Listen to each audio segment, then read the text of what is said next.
Hi friends, ఈరోజు నేను అన్నవరం ప్రసాదం ఎలా తయారు చేస్తారని మీకు చేసి చూపిస్తాను. మార్కెట్లోని అన్నవరం ప్రసాదం నూక అంటే దొరుకుతుంది. నేను అరకేజీ తీసుకున్నాను.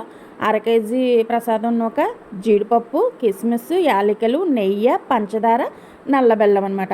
ఒక 1/2 లీటర్ పాలు మరగబెట్టుకొని నేను పక్కన పెట్టుకున్నాను. నెక్స్ట్ స్టవ్ వెలిగించి గిన్నె పెట్టుకొని అందులో నెయ్యి వేసుకొని నేను ఒక 100 గ్రాములు జీడిపప్పు వేసుకొని వేయించుకున్నాను. ఎందుకంటే టేస్ట్ బాగుంటుందని జీడిపప్పు, కిస్మిస్ కొంచెం ఎక్కువ వేసుకున్నాం. నెయ్యి మరిగిన తర్వాత జీడిపప్పు వేసి గోల్డెన్ బ్రౌన్ కలర్ వచ్చే విధంగా వేయించుకొని అవి సపరేట్గా ఒక ప్లేట్లో తీసేసుకోవాలి. అదే గిన్నెలోని కొంచెం నెయ్యి పోసుకొని నేను కిస్మిస్ కూడా వేయించేసుకున్నాను. నేను నల్ల కిస్మిస్ తీసుకున్నాను. కిస్మిస్ కూడా తీసుకొని వేయించేసుకొని పక్కన పెట్టేసుకున్నాను. అదే గిన్నెలో కొంచెం నెయ్యి వేసుకొని నూక కూడా వేయించేసుకోవాలి బాగానే. నేను 1/2 కేజీ నూక తీసుకున్నాను.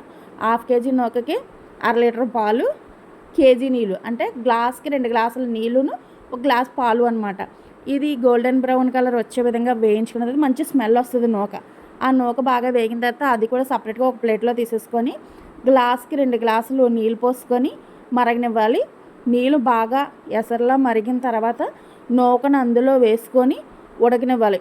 అంటే చిన్నది బాగా ఉడకపోయినా ముందు కొంచెం చిన్నది ఉడికిన వెంటనే పాలు పోసేసుకొని ఉడికించేసుకోవాలన్నమాట. మొత్తం పూర్తిగా ఉడకకుండా మాత్రం పంచదార వేయకూడదు, బెల్లం వేయకూడదు. బాగా పూర్తిగా మెత్తగా ఉడికిన తర్వాత అప్పుడు నేను నల్ల బెల్లం తీసుకుంటున్నాను. నల్ల బెల్లం టేస్ట్ చాలా బాగుంటుంది.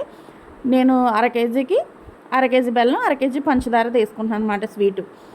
ఇప్పుడు బెల్లం కూడా వేసేసుకోవాలి.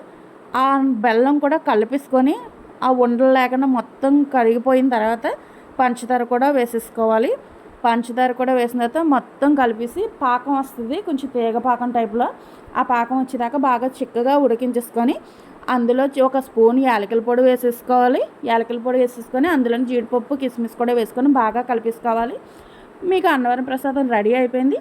మీరు కూడా ఇంట్లో ట్రై చేసి టేస్ట్ ఎలా ఉందో చేసి నాకు కామెంట్ చేయండి. ప్రసాదం కూడా రెడీ అయిపోయింది. కొంచెం నెయ్యి వేసుకొని నెక్స్ట్ ఒక ప్లేట్లో